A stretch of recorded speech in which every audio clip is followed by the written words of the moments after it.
지난 광복절 우리 정부가 제안한 통일 독트린에 대해 북한이 열흘 가까이 침묵을 지키고 있습니다.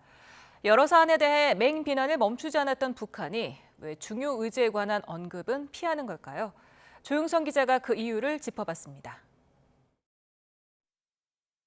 북중러의 핵무력 수준을 고려해 미국이 핵무기 운영 지침을 개정했다는 보도와 관련해 북한은 위험한 핵 사용을 정당화한 것이라고 비난했습니다.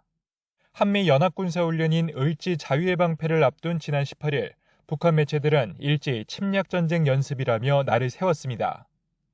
하지만 우리 정부가 제시한 8.15 통일 독트린에는 침묵한 채 우리나라에서 열린 촛불 집회 소식을 전하면서 광복절 경축사를 에둘러 비난했습니다. 발언자들은 일본의 식민지 지배를 규탄하는 문구가 하나도 없는 윤석열의 8.15 경축사는 과연 일본 밀종 윤석열의 령산 총독부 침사라고 해야 할 것이라고 조소했습니다.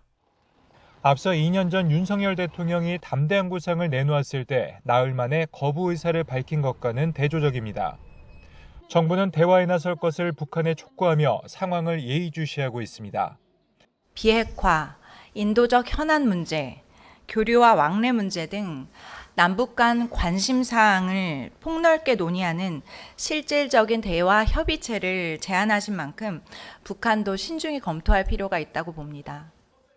홍수 피해에 대한 주민 불만을 달래고 있는 북한이 통일 독트린이 주민들에게 민감한 내용인 자유를 강조한 점을 고려해 아예 무반응 전략을 택했다는 분석이 나옵니다.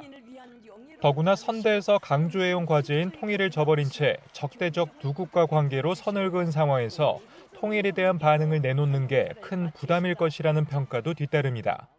8.15 독트린도 그렇고 여러 가지 지금 우리가 몇 번 제안을 했지만 북한은 우리를 지금 적대 국가, 그다음에 국가 대 국가 관계로 보고 있습니다. 이런 부분들에 대해서 상당 기간 무응답으로 갈 가능성이 있다.